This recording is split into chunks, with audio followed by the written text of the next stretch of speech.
चक्रवाती तूफान निसर्ग अब महाराष्ट्र को पार कर चुका है। इस चक्रवात ने रायगढ़, सिंधुदुर्ग और रत्नागिरी में तबाही मचाई। हालांकि मुंबई में कोई खासा नुकसान नहीं हुआ। तूफान की आमद को देखते हुए यहां सरकार ने एनडीआरएफ की 21 टीमें तैनात की थी और यहां से करीब 1 लाख लोगों को सुरक्षित जगहों पर पहुंचाया गया। इस दौरान हवाओं की रफ्तार 120 किलोमीटर प्रति घंटा रही। 129 साल बाद देश की आर्थिक राजधानी मुंबई में कोई तूफान आया। महज 12 दिनों के भीतर दूसरे तूफान ने चिंता बढ़ा दी है। तमाम विशेषज्ञ इसे जलवायु परिवर्तन की घटना से भी जोड़कर देख रहे हैं। माना जा रहा है कि बंगाल की खाड़ी और अरब सागर में समुद्री तापमान बढ़ने से शक्तिशाली तूफानों की आवृत्ति बढ़ रही है। एक शोध के मुताबिक आने वाले समय में भारतीय समुद्री तटों पर तीव्र तूफानों का प्रकोप बढ़ेगा और बारिश में इजाफा होगा। इस शोध के मुताबिक पिछले 140 सालों के तूफानों का अध्ययन ये 3 बातें साफ करता है। पहली ये कि मानसून के दौरान पहले और बाद में आने वाले तूफानों की कुल संख्या में गिरावट आई है।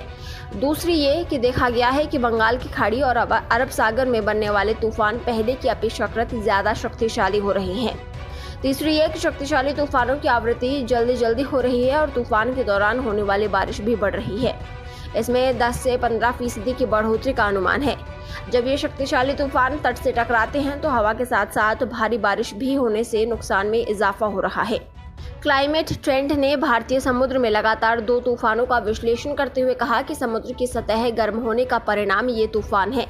विश्लेषण में कहा गया है कि बंगाल की खाड़ी और अरब सागर में विश्व के महज 7% तूफान उत्पन्न होते हैं, लेकिन जिस गति से उनकी ताकत बढ़ रही है उससे खतरा बढ़ गया है, क्योंकि भारतीय महासागर क्षेत्र में दुनिया की 1/3 आबादी रहती है। तूफान सीधे इतनी बड़ी आबादी को प्रभावित करते हैं।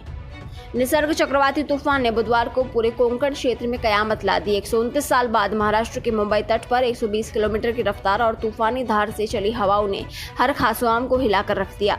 महाराष्ट्र, गुजरात, गोवा और दमनदीव के तटों पर नागरिकों के आने जाने पर पूरी तरह से पाबंदी लगा दी गई। निसर्ग तूफान अलीबाग के तट से टकराया। इसके बाद करीब 3 घंटे तक चली लैंडफॉल की प्रक्रिया में रत्नागिरी, सिंधुदुर्ग और अलीबाग सहित मुंबई, पुणे को दहला दिया। इस चक्रवाती तूफान के कारण कई पेड़ गिर गए। वहीं अलीबाग में भी तूफान ने कहर मचाया। हालांकि अब मुंबई के लिए तूफान का खतरा लगभग खत्म हो चुका है। वहीं मुंबई के ज्यादातर इलाकों में तेज हवाओं के साथ बारिश जारी रही।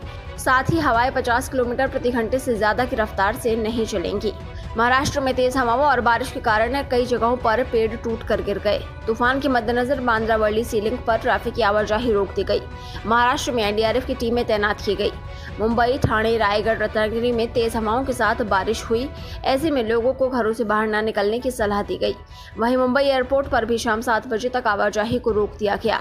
आपको बता दें कि चक्रवात से निपटने के लिए एनडीआरएफ की 20 टीमें तैनात की गई। इसमें मुंबई में 8, रायगढ़ में 5 टीमें, पालघर में 2 टीमें, थाने में 2, रत्नागिरी में 2 टीमें और सिंधुदुर्ग में 1 टीम की तैनाती है। वहीं कुछ टीमों को स्टैंड बाय पर रखा गया था।